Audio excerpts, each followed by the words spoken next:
Assalamualaikum, temu kembali dalam rancangan bersama Helmi Taylor. Jangan lupa subscribe. Jangan dia tak. Okey. Seperti yang video lepas, kita dah hantar drone dan kita dah ambil. So hari ni kita nak try drone tu. Okey, seperti yang sedia maklum, mana yang telah mengikuti channel Helmi Taylor, pada awal tahun ni drone kita jatuh di sawah ring mengakibatkan tada! Kakinya patah, depan dan belakang sebelah kanan. So, oh kau mau cut. Kantai pula. So, seperti video yang lepas, kita dah ambil drone. Dan hari ni kita akan cuba drone tersebut. Sebelum tu aku nak beritahu apa yang aku repair. Pertama aku repair kaki depan, dia dah patah. So tak boleh fly. Kalau boleh fly pun dia boleh fly macam ni. Dia menyengit. Yang kedua, belakang. Kaki belakang. Tak silap kot. Kaki ni.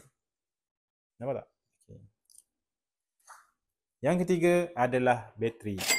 Total kerugian adalah RM990. Aku ambil masa jugalah nak repair drone ni sebab nak cari tempat. Yang paling utama adalah kos. Kos ni lah kena kumpul sikit. Ni lah RM990 kot.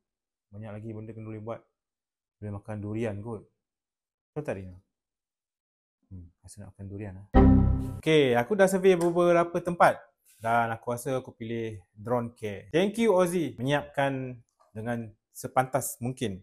Aku tak request pun, tapi memang cepatlah kerja diorang. Aku hantar hari Senin, hari Sabtu dia dah message lah, bos, drone dah siap. Tapi itulah, tertinggal lah kabel Type-C dekat sana.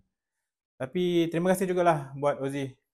Silap aku juga sebab aku tak double check kabel Type-C tu tinggal kat sana. Dan Ozzy sekali lagi telah pun post ke rumah dari Puchong ke Seremban. So tak ada isu, cuma isunya aku tak dapat ambil gambar bunga api, video bunga api di Bali. Okey, semua pun telah selesai.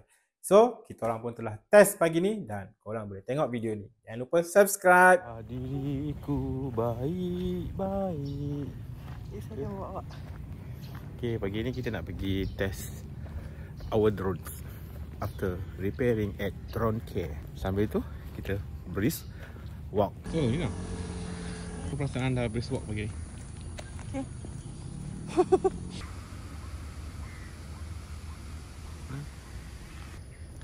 Squirrel. Dia naik pokok.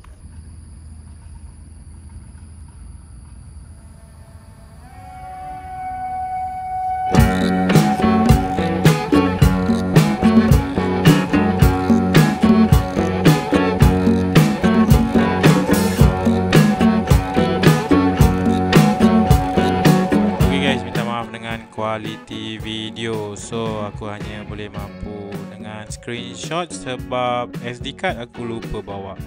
So untuk fly yang pertama, setakat ni tiada apa-apa masalah. Aku berpuas hati dengan hasil yang diberikan oleh Drone Care. Thank you Ozzy Oz recommended. Kalau korang ada drone yang untuk di repair, jatuh ataupun rosak, bolehlah ke Drone Care. Dan video ni, vlog ini bukanlah sponsor. Harap maklum.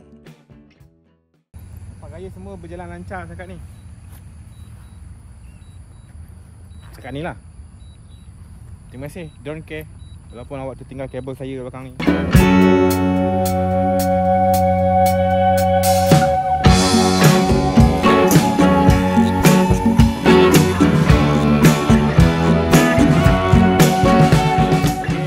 Setakat ni bateri yang kita tukar, drone yang kita repair, tak ada apa sebarang masalah setakat ni.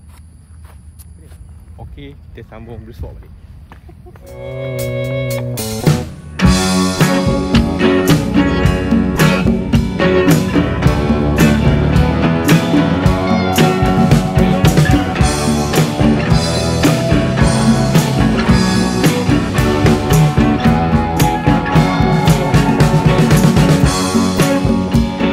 Kita telah berjaya melakukan cabaran brisk walk untuk minggu ni.